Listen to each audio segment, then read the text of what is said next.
Welcome to the Comics Lair, which is sponsored by Heroes Aren't Hard to Find and its annual Heroes Convention. We're discussing the comics year 2020 in review. I'm Nancy Northcott, the comics track director for Continual, and this panel's moderator. My guests for the panel are podcaster and columnist Donovan Morgan Grant, and part of the management team of Heroes Aren't Hard to Find, Karla Southern, Elias Pittman, and Seth Pegler. And if you would each introduce yourselves and tell us a little bit about what your involvement with comics is and what you read, and we'll start with Elias and go around. Sure. So I'm Elias, mostly originally just a comic reader and enjoyer until I needed a new job, and then I just sold them in a store, and then eventually we needed somebody to order them, so I stepped up to do that. It's really changed a lot of how much I read, but yeah, that's what I do with comics. And what do you like to read? My favorite title is Deadly Class. There are other like Rick Remender books that I really love. Favorite superheroes have always been like X-Men and Spider-Man, but I don't always stay in contact with them. And what else am I reading? There's a lot of like Image and Dark Horse stuff that I'm reading right now. Okay. Seth? I'm Seth Pegler. I'm a lifelong comic reader, but I've been part of the management team here at Heroes for almost 14 years. Spending the first decade in managing the warehouse, and then more recently doing more operations, helping around the store, helping with ordering, buying collections, things like that. So a lifelong sort of pursuit. And what do you like to read? A lot of fanographics, English translations of foreign material that's only now making its way to America. Superhero stuff too, but mostly independent stuff. Okay. Karla?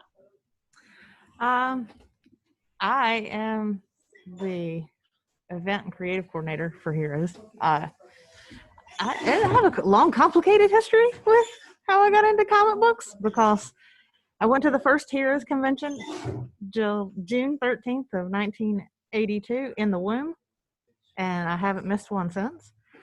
So, and then in 2004, I met my future husband at Heroes, and then in 2012, I came to work for Shelton full-time and help him run his convention and do all the graphic design stuff for him now.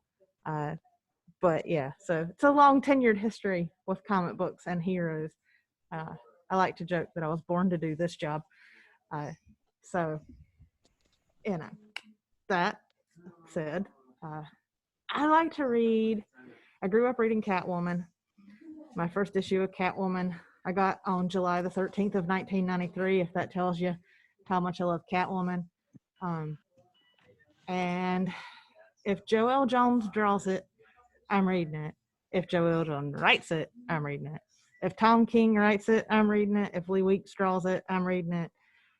I don't necessarily gravitate towards genres as much as I gravitate toward artists or good storytellers. So, you know, I'll read a lot of DC stuff, but then I'll turn around and read, you know, Tom King's Vision. So it just depends. I read a lot of stuff. It's hard to nail down my comic book taste in one simple sentence. Okay. Donovan? Hi, I'm Donovan, and I have been gifted with this curse, or cursed with this gift of reading comics all my life, pretty much. About 10 years ago, when I was in college, I became a podcaster, first on a number of Spider-Man shows before eventually settling on work for the Batman universe. I write reviews for them. I've written editorials for them. I've been on various podcasts, including a guest on the Backyard Oracle podcast, which Stella, who was previously on here, runs. I also am a freelance content contributor for DC Universe, the DC website, where I get paid to write articles and kind of bring up interesting topics, recommend books people may not have read. talk about a specific kind of through line through various storylines, and that's been pretty cool. In fact, I was emailing my current editor now for what's just come this year. The podcast that I do is titled Questions We Don't Have Answers, which is truthfully a socio-political podcast. We tend to talk about a lot about more heavy issues, but I'm a comic book fan, and my co-host Harrison Chute is a sci-fi fan. So we tend to use a lot of examples of the things that we enjoy as like sort of like jumping off point in terms of our conversation. Like, for instance, like, if we're talking about weaponization or militarization of the police force, we'll name certain instances like this sci-fi movie or this comic book.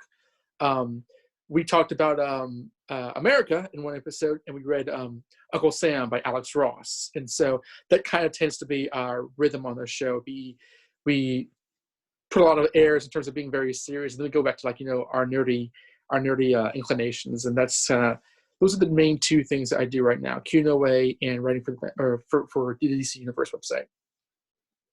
So do you read mostly DC?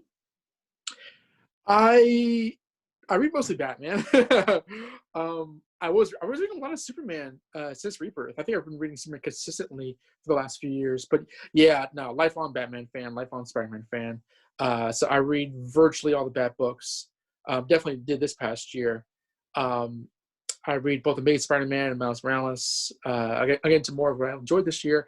But yeah, I'm a huge Batman nut, and I do tend to lean more towards DC. Although I'm certainly not someone who would fight for one over the other. I enjoy both of the big two. And just to round it out, I started reading comic books when I was 7 or 8 years old. My first comic book is one that I talked my grandfather into buying me, to my mother's everlasting regret. And it was an issue of Superman's pal, Jimmy Olsen. And it was a Phantom Zone story that had Mon-El in it, which was my introduction to the Legion of Superheroes.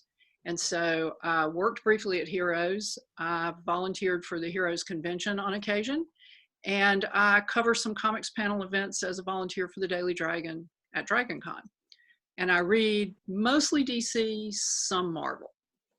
So now that we know who everybody is and what we all read, let's talk about your favorite things from this past year. Let's pick one, and then we'll come back to some of the others. Karla, you want to start? Nope. I don't know what my favorite thing of 2020 was, because mostly what I read in 2020 were things that I hadn't had the chance to get to in the last 2 years. Well, it doesn't have to be a 2020 book. If you read it in 2020, you don't have to worry about mentally sorting it out for what year it belongs to. For what year it was published. And now my brain broke. The Immortal Hulk, I've read. I finally caught up to it. It didn't start coming out in 2020, but I finally caught up in 2020 because I didn't originally want to read it, but my husband wouldn't hush about how good it was. So that gave us something to finally be able to talk about, you know. So I read Immortal Hulk in 2020. What do you like about it so much? I just like that it's a scary Hulk story. You know, I feel like a lot of times they kind of use the Hulk as a battering ram. You know, he's just the guy who comes in and bursts through the wall and, you know, Hulk smash. But the Immortal Hulk, gets kind of into the seedier side of, the psychological issues that are the result of the Hulk. Okay. You know, what it's like to be Bruce Banner stuck in the Hulk's body, you know. It's very much Dr. Jekyll, Mr. Hyde, more so than it's just a run-of-the-mill Hulk story. So that's what I liked about it. It's just taking a fresher look at the Hulk. And the writing's been so good, and the art has been so good, but, I mean, it's Al Ewing.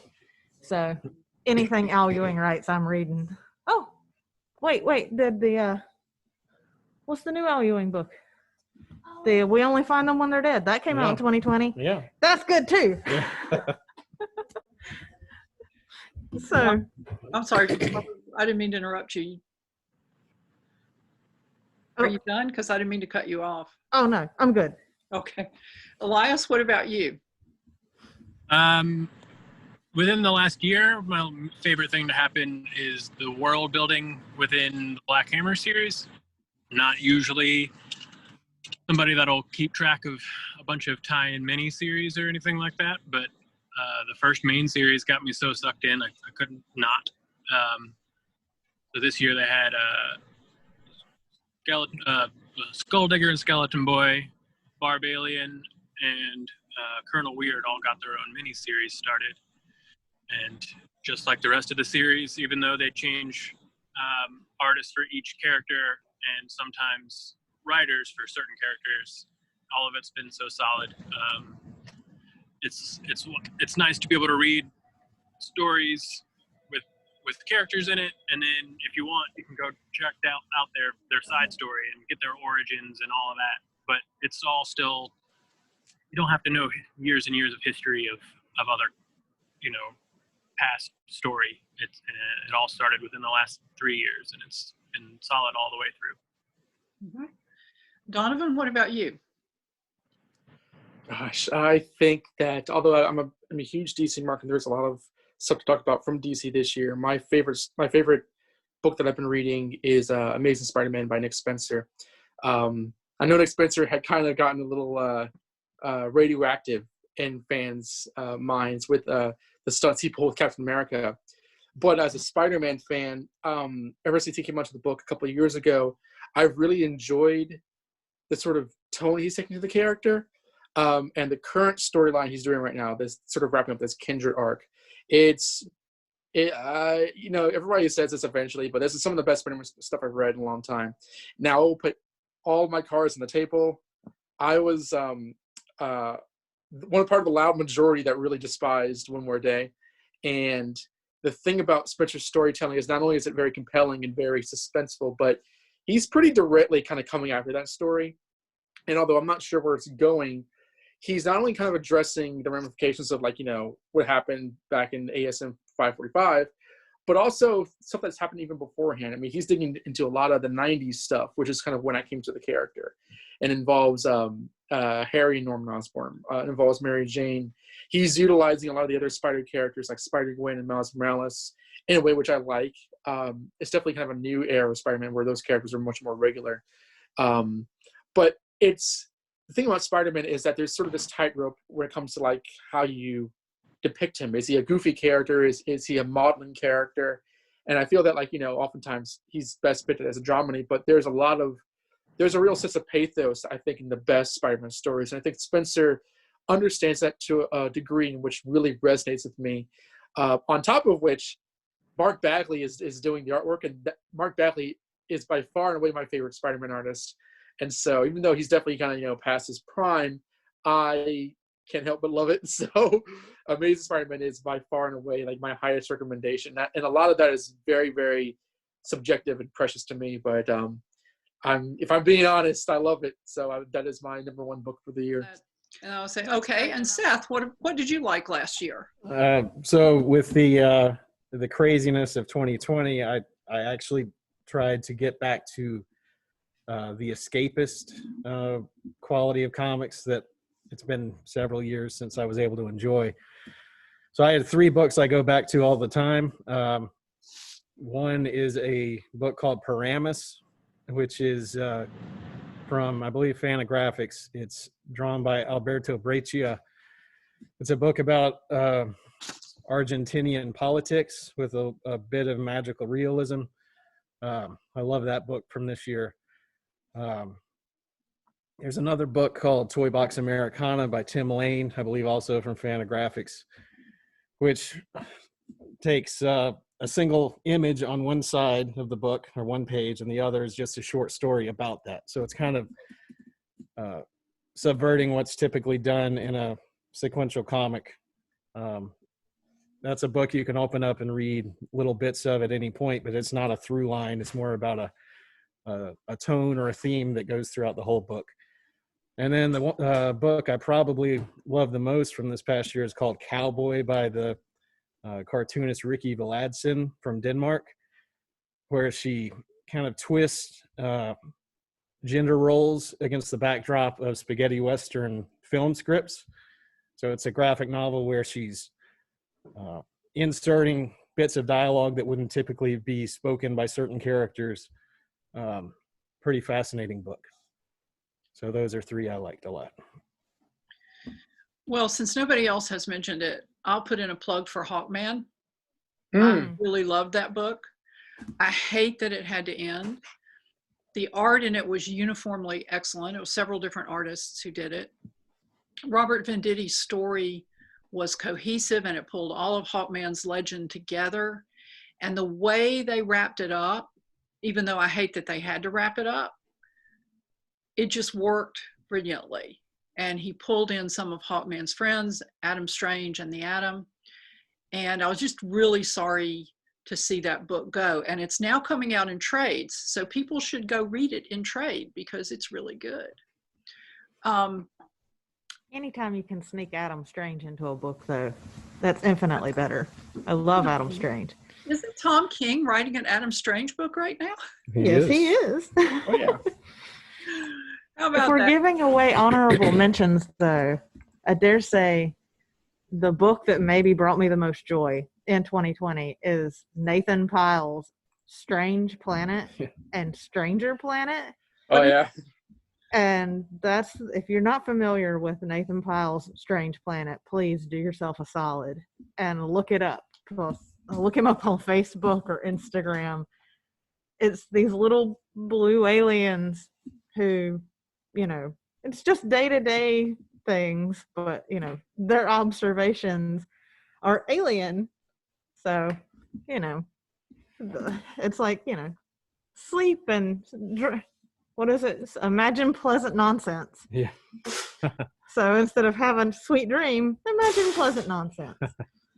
So, and it's good for kids. It's good for adults. Yeah, we like So that a it's lot. a real family friendly, take your mind off the world and enjoy these lovely alien people. So There aren't so many books that really are good for all age ranges. no, there's not enough. If I look back at that old issue of Jimmy Olsen, that was the first one I ever read, it's really, really tame compared to modern books. Well, that's the the thing that kind of breaks my heart about modern comics is that, you know, it used to be, and like I grew up reading Wonder Woman comics, like from the 60s and 70s. That's what I learned to read with. And those Wonder Woman comics, you could put them in the hands of anybody and they were solid. And, you know, now I'm not even sure if I can put Wonder Woman in the hands of a 10-year-old half the time. And it makes me nostalgic for the comics of the 60s and 70s for sure. Yeah. But of course, those comics, especially the comics in the 60s, came out under the auspices of the Comics Code Authority. Right. And I think that kind of made a difference. But we could do a whole show and talk about that. Right. Yeah. So before we move on to other things, I want to pick up on something that both Seth and Elias said about the books that they mentioned, which is you can just pick it up and read it. You don't have to have read all the issues that came before. And that was one of the things that I enjoyed about Hawkman, because I wasn't really familiar with Hawkman. And when I started reading it, not this past year, but the year before, I didn't have any trouble at all. And I'm wondering if anybody off the top of your head can think of another book that you really can just step into it. And you don't have to have read years or in some cases decades of this book in order to understand what's going on now. Anybody got any ideas? It's a tricky one. It is kind of a tricky one, and it just, but it seemed to be from what we were talking about that it might be worth considering it. I mean, it helps if you pick up something like, I picked up Daredevil because I had dropped Nightwing, which is a whole other thing. And I came in the store one day and said, I want something else to read. And whoever was working that day, I'm sorry, I don't remember who it was, said, well, Daredevil's really good. and Daredevil's about to die. And I'm kind of like, oh no, with what's happening with Nightwing, no. And then they said, but there's going to be a great miniseries kicking off a new run next year. And that was, of course, 2019. And so even though I've read Daredevil for a long time, I could have understood it without having read Daredevil before, because it just made it so clear. And I'm just, if we could think of anything else like that we could suggest to people, other than, for example, miniseries, which I, of course, just cited, that might be helpful. But I know I'm kind of winging it at everybody without much advance notice. So, Well, I think go ahead. Well, that's just like something I was aiming to mention tonight. It's a YA graphic novel, the Shadow of the Bat Girl YA graphic novel by Sarah Kahn and Nicole Guerrero, I think you pronounced her name. That was highly anticipated for me because that spotlights Cassandra Cain, who is a favorite character of mine, and it's its own story. It doesn't draw on any continuity. It's a retelling of the Cassandra Cain story, and it's pretty unique in how it retells it. But it's a YA, so it's geared towards not the straightforward, traditional, typically adult comic book reading audience. Honestly, I think it's pretty good for even younger readers than it aims itself at. But that one gets a very high recommendation because it's just a good story. You don't need to really understand any lore. It doesn't even give into anything that's typically familiar with Batman readers, and it's just a really sweet, very strongly told story that I think would appeal to a lot of people who just are interested in, I guess, in heroes that they may not be aware of. Something that would be new for younger readers. I think that it is an ideal pick, and one that doesn't require any sort of history degree when it comes to certain characters. I will say DC and Marvel both have been DC's been doing a lot of straight to graphic novel, like new stories that have been doing really well. And then Marvel's kind of been going back and slightly editing some stories and rebranding them into smaller graphic novels for kids. Maybe taking out a couple, dams and putting in darns, things like that. And they've all been very solid as well. But as for things that, a broader audience and single issues that are ongoing beyond, this is not something that I can recommend from reading myself, but like Power Rangers books are moving quite well for being Power Rangers, and we've got a good mix readership of them, which is now 2 titles, Mighty Morphin and Power Rangers. So you could go back and read 50 issues of Power Rangers if you're a fan of that, and your kids can get along and read it too. And then there's more stuff coming. That's the only thing I can think of that's still like an ongoing series that's not straight to graphic novel or a mini series. Yeah.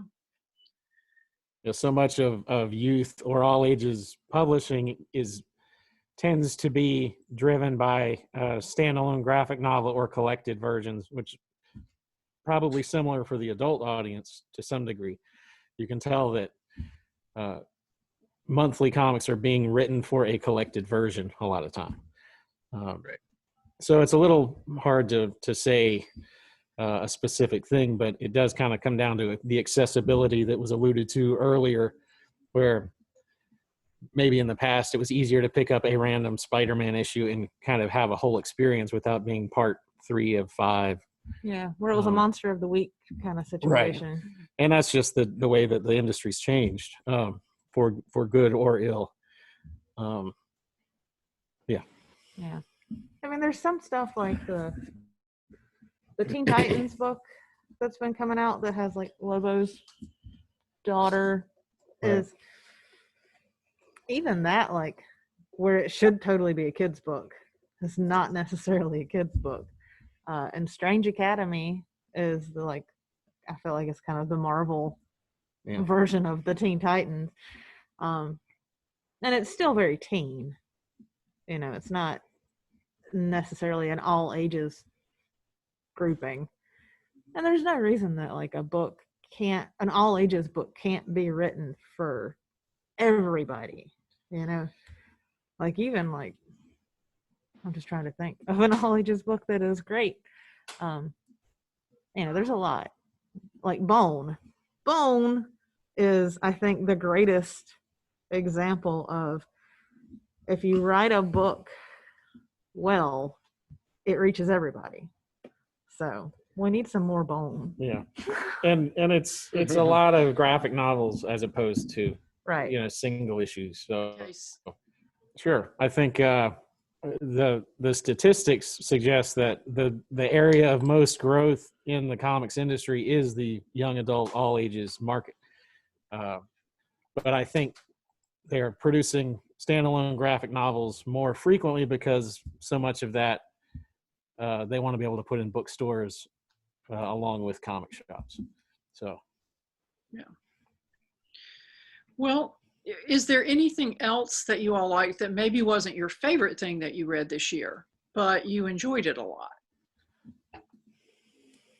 Some of the books that have been mentioned, like you mentioned Daredevil, Immortal Hulk.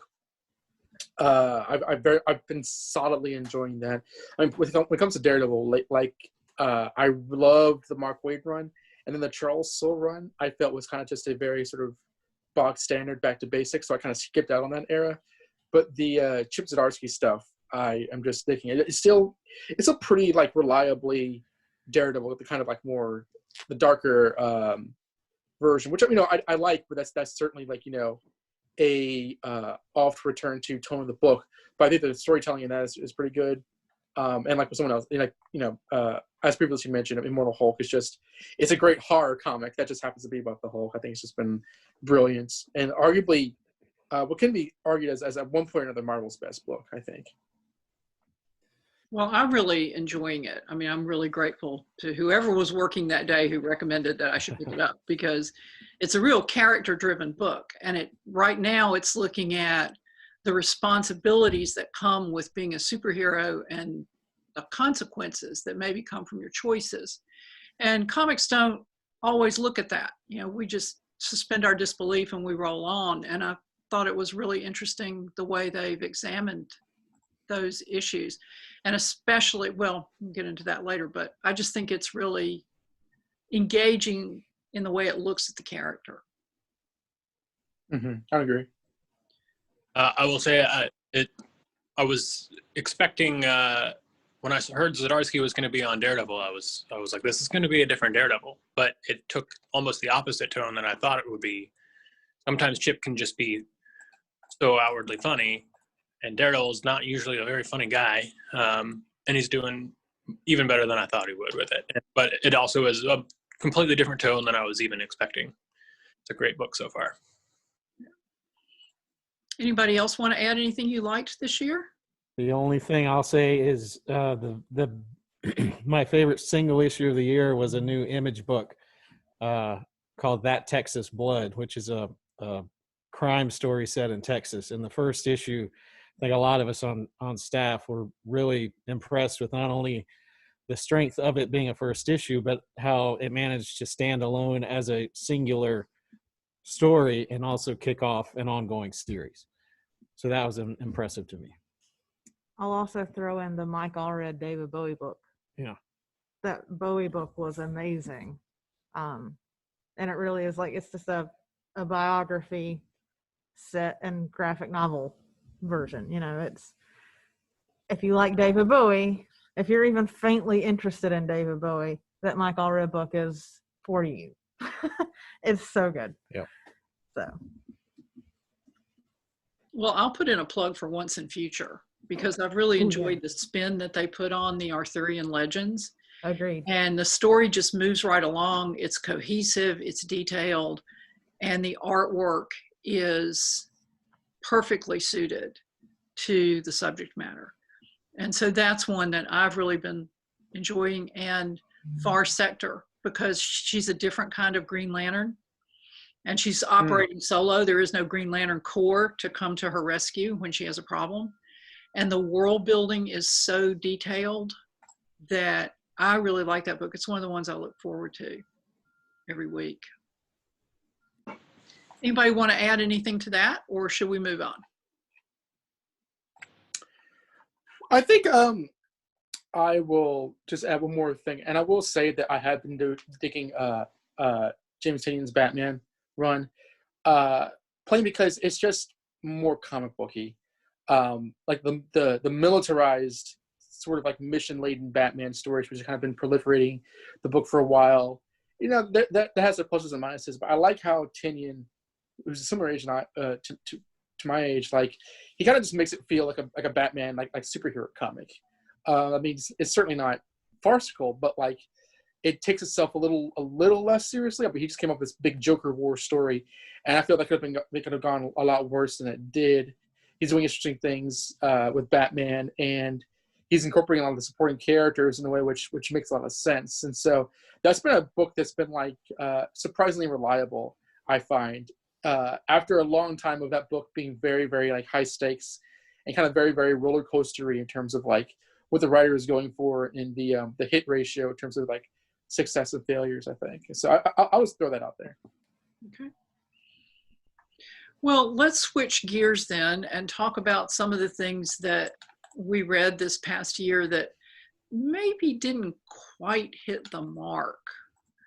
Does anybody have a nominee for that? Oh yeah.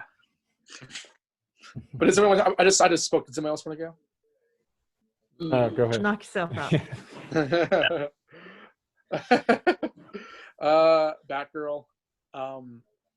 Cecil Castellucci, I believe the writer's. How you pronounce the writer's name?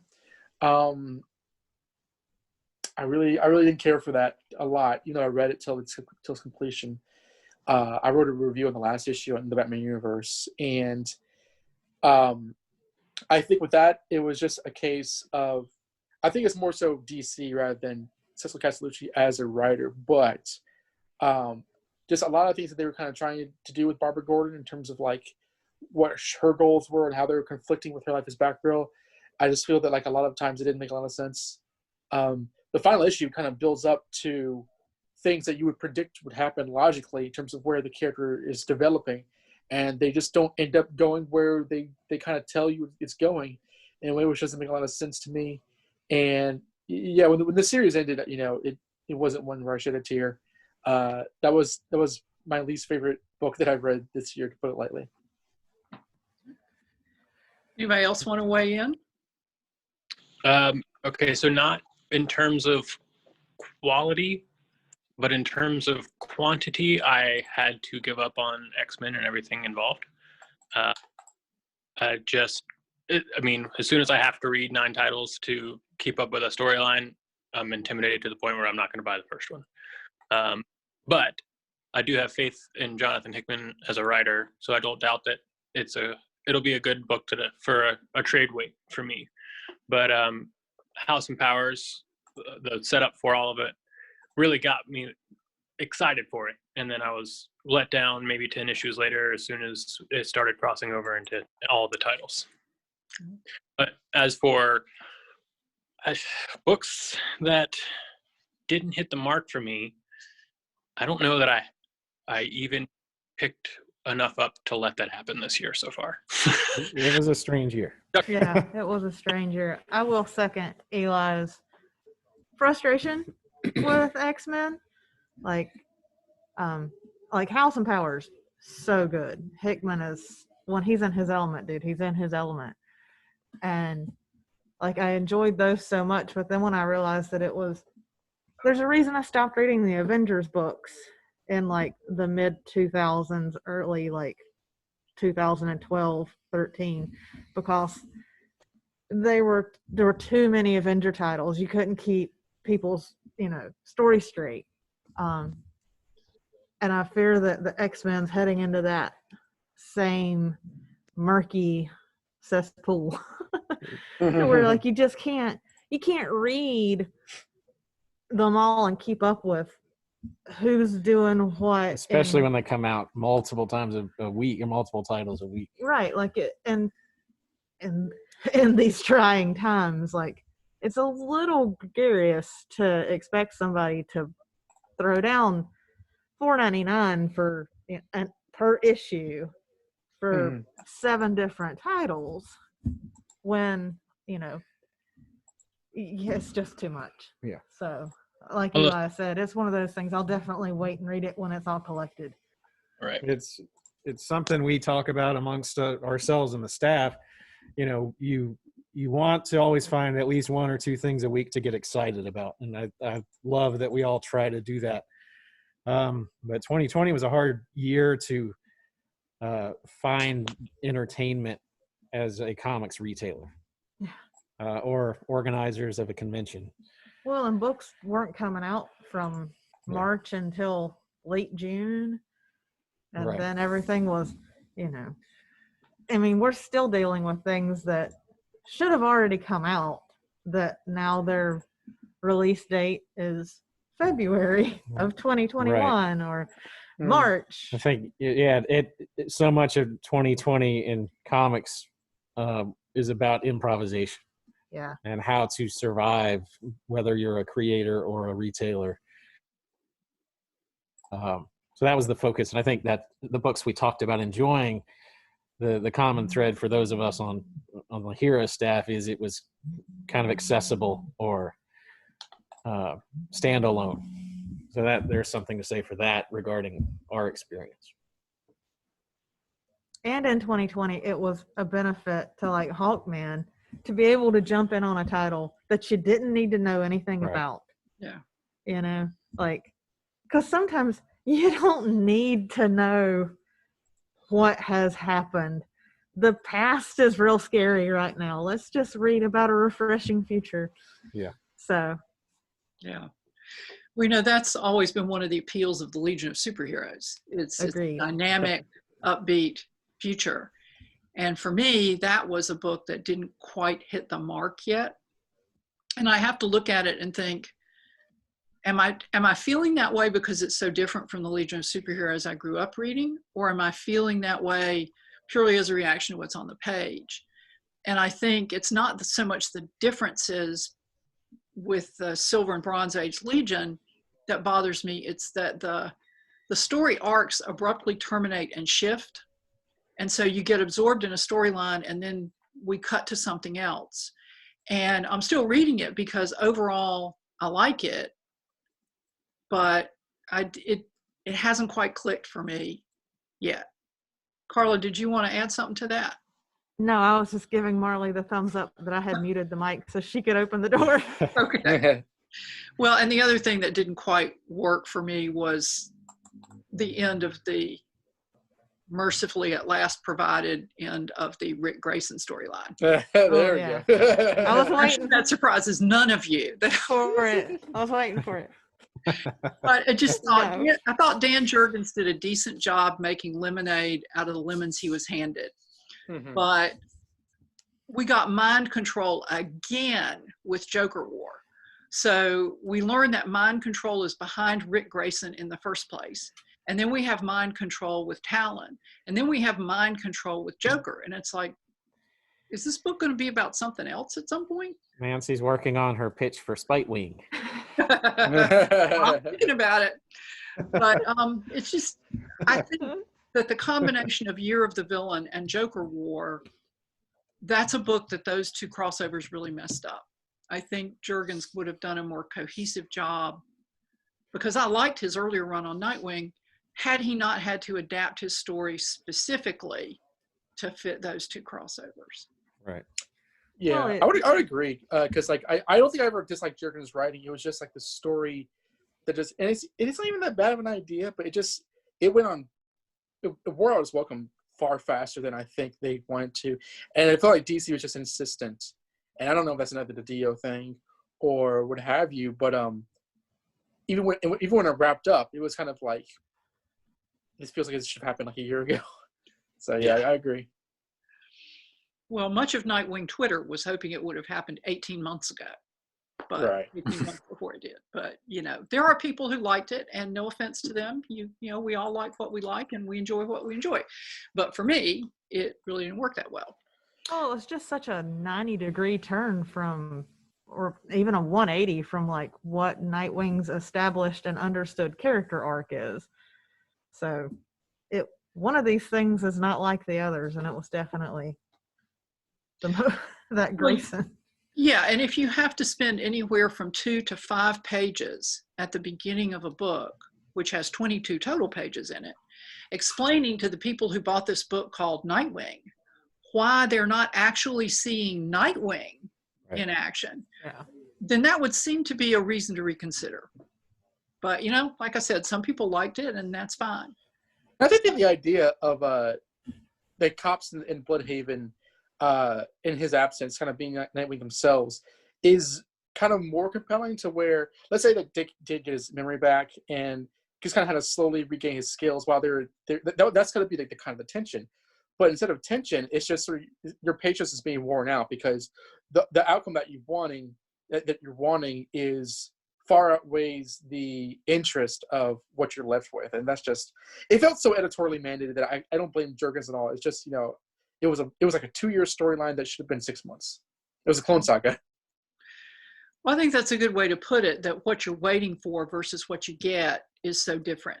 And it did go on a long time. But that actually leads into something else I wanted to talk about, which is what are we all looking forward to in 2021 in the world of comics? So who wants to start? I'll go. I was going to point at him. Yeah. So this week, I'm picking up like 4 DC books for the first time in a while. Joelle Jones is on Wonder Woman. Karla and I are both super stoked for that. So this future state stuff is only going to be 2 or 4 issues. Some of them are one shots, and I think one of them has 3 issues. But there's between Wonder Woman, Swamp Thing, this next Batman stuff, and Dark Detective, I'm quite interested. I haven't been exceedingly excited for DC in a while, maybe since the beginning of Rebirth, and even then I felt let down by some of those. But so I'm excited for those and some new characters. I never mind, especially if it's a shorter run, a character change up or somebody taking over the role, or a Flash to the Future, whatever any of these are. I'll take that gladly to break up some monotony. Also, back to that Black Hammer thing, there's a bunch of one-shots coming, and like we get like Patton Oswalt writing an issue, and a few other people that aren't normal, even comic writers, that I'm excited to see how they try out. And there was something else that when you said that, I was gonna say that I was excited for. Oh, Lady Baltimore. Yeah. It was just Yeah. just announced that our friend Bridget is Also a former Heroes employee. Yeah. Exactly. Just He's like Nancy. The Magnolaverse within things that he's created. So we're very excited to see that happen. We love her artwork, and just now that it's finally happening, we can't wait for it to get here. Yeah. What is that series about? Uh, What is Lady Baltimore? So you want to go? No, you do it. Baltimore is set against World War I backdrop, but it's created by the Hellboy creator, but it's not in that universe. But he hunts vampires, so it ties vampires and vampirism into. He's very Van Helsing-like. Yeah, into Europe, in But interesting ways. Lord Baltimore has either succumbed to. Yeah, he's gone. He's gone. We're not sure where he's at yet. But he's no longer with us. So his protege becomes Lady Baltimore. So we get a female Lady Baltimore Van Helsing. Yeah, very good stuff. Hunting down the creatures of the night and of the nightmare. And all drawn by our friend Bridget Connell. So it's about time. Yeah. It was supposed to come out in time for last year's Heroes Con. Right. Oh. And then, the world caught on fire. So now it's coming out in, Eli, correct me if I'm wrong, is it March? I believe so, yeah. I'm just going to order it now at the end of this month. So. Yeah. Okay, yeah, so it should be March or April. Is she still doing Brother Nash? No, but she's been working on this for a while, and it's a big book, and she's worked hard for a long time, and we're all really proud of her. Yeah. So what else are you all looking forward to in the coming year? I'm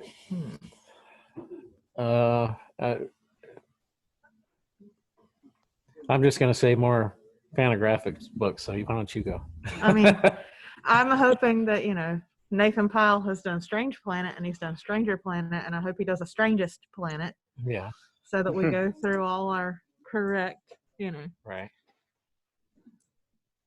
parts of, I don't even know what I'm saying.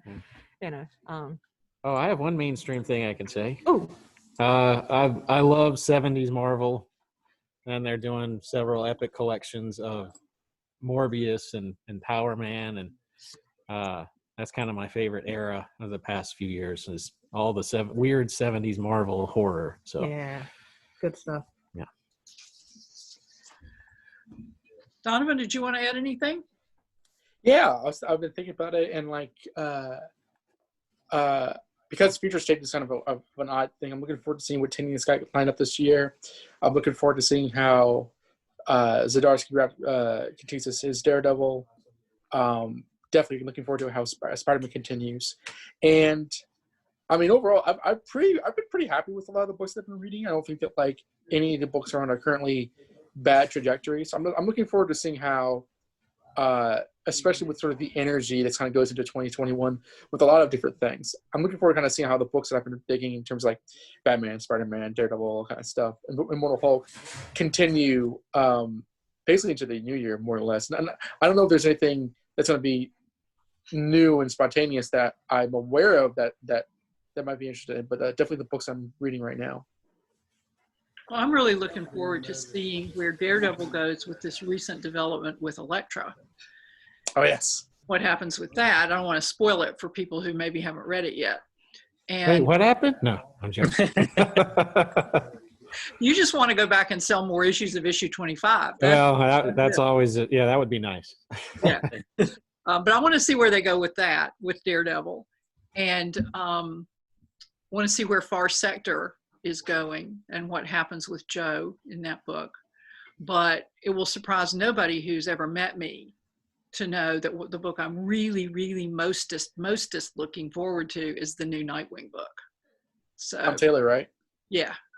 And that's, those of us who like Nightwing and have not been pleased with the recent couple of years, were a little concerned at first because he did kill Dick Grayson twice. I mean, kind of.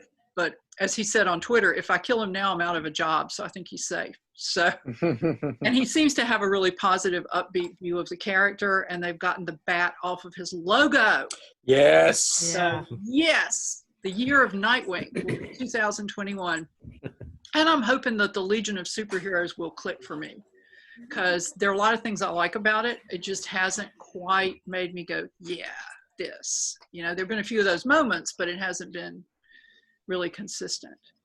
So is there anything that anybody would like to add to what we've been talking about tonight? Should we talk about, well, we would like to see, the health events calm down a little bit, and we are going to do our best to have Heroes Con when it's safe and safe for everybody. Yeah. So that's maybe the thing we're most thinking about over the next few months. Going into this new year. Well, now you have a newsletter that will keep people informed about those prospects, True. Don't you? Would you like to tell people how they can sign up for that? You can just go to this website and I should be able to know this by heart. But you can sign up for the hotline. You can sign up for the hotline on the website. On the left side. If you go to the new releases tab on our page, which looks like that, there is a little logo right here that says the hotline, and there's a little tab underneath that says click to subscribe. So you can just click to subscribe. And that way, you'll get an email twice a week. It'll tell you what books are coming out the next week, and it'll tell you what we've got planned and if we've got any goodies coming, like if we're having a signing or events, or keep you up to date on all the Heroes updates, Heroes Con updates, mini con updates, should we I don't think we're going to have mini-con this winter, but we, things are looking better. We might have one in the summer, in the fall, or maybe next. We certainly want to do something when it's appropriate for everyone. So we're going to continue to work on that. Well, that's good. And there was actually one thing I wanted to ask Elias that I forgot to ask, which is, was there a book that the customers really responded to this year that maybe you didn't see coming, that they would like it that much? Or Daredevil 25. There are two collections. So Karla was gifted with the word of the day, and I think I'm going to steal it from her since she's in the door, or in the store. There is a book called Blue and Green that I've had to reorder so many times it's annoying me. But the book is great, and it's great. It's named after my hair color. And the next one is Dracula motherfucker. It's I'm trying to remember who wrote it at all. I was just looking at it before I left. Alex DeCampi, I think, and Erica Henderson on art, who did Squirrel Girl and all sorts of things. It's basically at one point Dracula gets staked down into his own coffin in the 1800s, and in the early 1900s somebody comes and lets him out, and his three brides it's like a photographer is trying to figure out, he's got proof that it happened, but no one really believes him, and I'll just leave it with that. It was like one of the top selling trades or collections of the year that I didn't honestly see coming with that title, at least. And Blue and Green, we all loved it, but it's a sort of a metaphysical book about a jazz player. So we love it, but we didn't know how the customers would respond, but it's been really strong. Okay. Anything else anybody wants to add about anything remotely relevant? Go ahead. Was there any comic book media either this year or company that comes to mind? Because I'm honestly trying to think. I know that the Superman Lois Lane show is starting up. I might check that out because I don't really watch a lot of the Arrowverse stuff anymore. But beyond that, I know there's all those, and also the Disney Marvel shows. Is there anything else like that people wanted to mention? We watched Stargirl.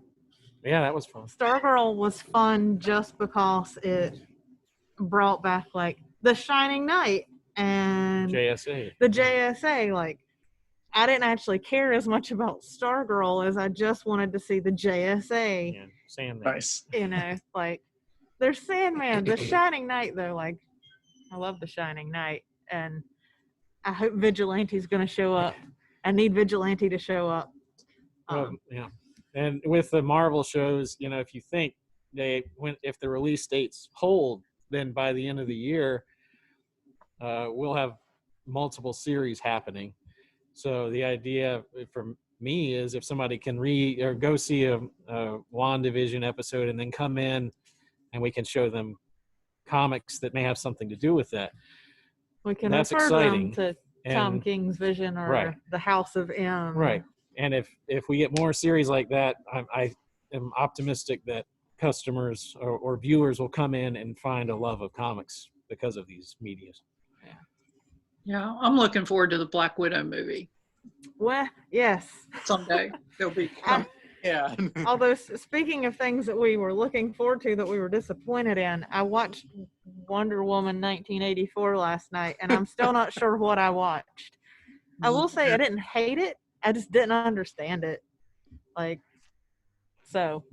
Yeah, that I didn't enjoy. It's a goofy movie. I liked it, but I get why people were so shocked by it.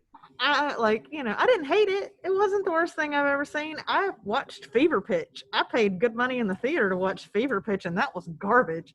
But, I would have still paid to have gone to see it in the theater, but we have HBO Max, and we watched it last night, and I was like, it leaves more questions than it gave you answers, I think.